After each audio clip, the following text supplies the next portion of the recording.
Welcome to the Robotics Through Science Fiction podcast. I'm Robin Murphy, and today we'll review the Hugo Award nominee, Provenance.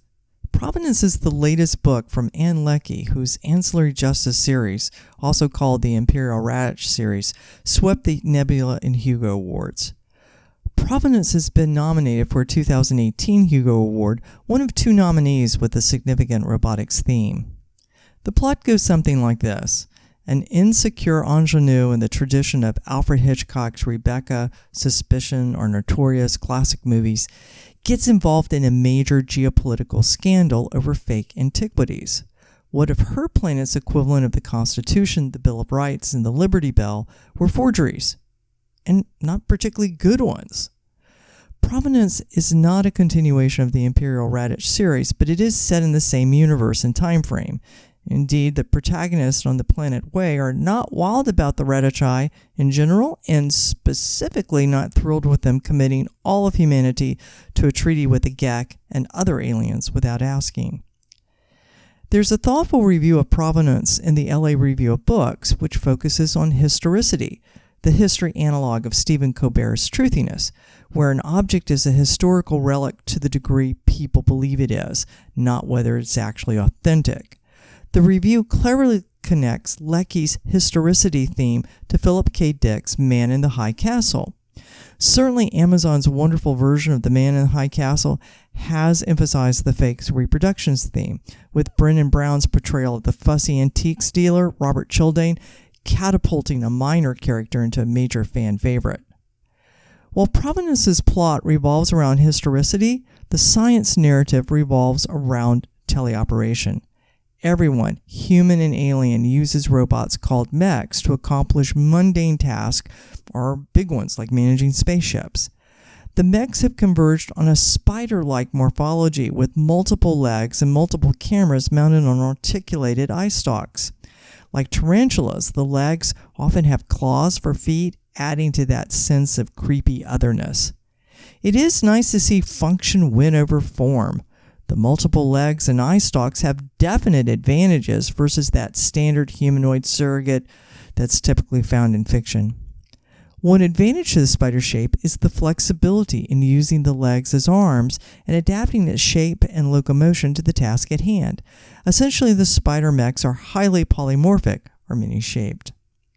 Similar to John Scalzi's recent Lock-In and Head-On Near Future books, the plot twists and turns because the protagonist can't be sure who is teleoperating a mech. In both Provenance and the Near Future series, the characters seem to be operating in a world where fraud and impersonation is suddenly legal. It certainly isn't legal now, and hard to believe it'd be legal later.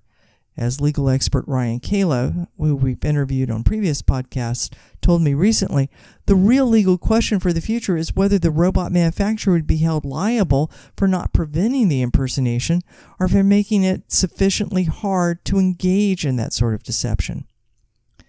Unlike the Scalzi books, Provenance assumes the teleoperator is manually controlling the robot without significant computer assistance. Control is so difficult that the pilots have to be specially trained, and one of the major characters is highly sought after because he's an expert teleoperator adept at controlling multiple mechs simultaneously. This misses a practical issue of using artificial intelligence to reduce the cognitive workload. Why would a teleoperator have to directly control each leg for locomotion? Walking's a reactive schema that's subconscious. Once learned, it's delegated to the lower parts of the central nervous system for execution unless a person needs to specifically monitor and direct the movement, like walking across that log way above a tall stream. Even now, telecommuting robots are offering autonomous navigation functions, such as returning to a docking station or going to a particular room, and that's to free up the teleoperator to look around, to converse, and perhaps most importantly, not to have to be particularly proficient at controlling the robot. In a universe where sentient AIs have declared their political autonomy and are demanding a seat at the interspecies treaty convocation, the lack of practical AI in teleoperations is a noticeable inconsistency. It's not annoying enough to put the book down, but it does undermine the world building. In real robotics, teleoperation systems strive for semi-autonomy, that is, for the operator to be able to delegate portions or all of the tasks for the robot to perform on its own. And the robot wasn't capable enough to conduct the entire mission in the old days, so a human had to be involved, hence semi-autonomy. In the early days of robotics, semi-autonomy took one of two forms: traded control or shared control. Traded control is essentially taking turns. In small drones, it's common for the drone to come with software that lets the pilot push a button and the UAV will take off or land by itself. Shared control is where both agents, human and robots, are actively engaged simultaneously. A simple form of this is adaptive cruise control. The driver is driving the car, but the car adjusts the speed on its own to stay a fixed distance behind the slower car in front. In theory, the two modes, traded and shared, are very different. In real life, the distinction is blurry.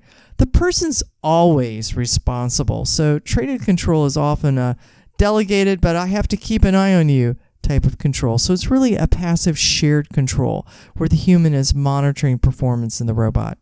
With drones, the pilot is always expected to have their hand on the controls to intercede in case the UAV goes wonky. Remember the Tesla and Uber crashes? Okay, yeah, the most recent ones. Even though the car was in an autonomous mode, the driver was expected to monitor and react in real time to any errors. Researcher Missy Cummins confirmed that what all of us who work in human-robot interactions suspected. No one really delegates to the car and then just sits there and watches it like a hawk for a mistake. Instead, they start turning and checking their text messages. Teleoperating multiple robots without AI assistance is fanciful. In Provenance, one of the main characters is particularly skilled at controlling multiple mechs, but in real life, just monitoring multiple autonomous robots can be cognitively demanding. Mike Goodrich at Brigham Young has explored what we call neglect tolerance, how long an operator can ignore one robot so they can check on the progress of other robots. But in most domains and with most robots, there is no neglect tolerance because it often takes two people to control just one robot. Most of the robots used at the Fukushima Daiichi response and cleanup are teleoperated by two operators, one to drive and one to look. But despite the quibbles over teleoperation, the spider mechs, and particularly the Transformer Gek version of spider mechs, are pretty cool, and they do keep the book moving along. The real question is Provenance as good as Ancillary Justice? No, but Ancillary Justice is a once-in-a-lifetime tour de force. Provenance is a worthy read, closer to the Wayfarer series in tone and a Hitchcock movie in terms of plot.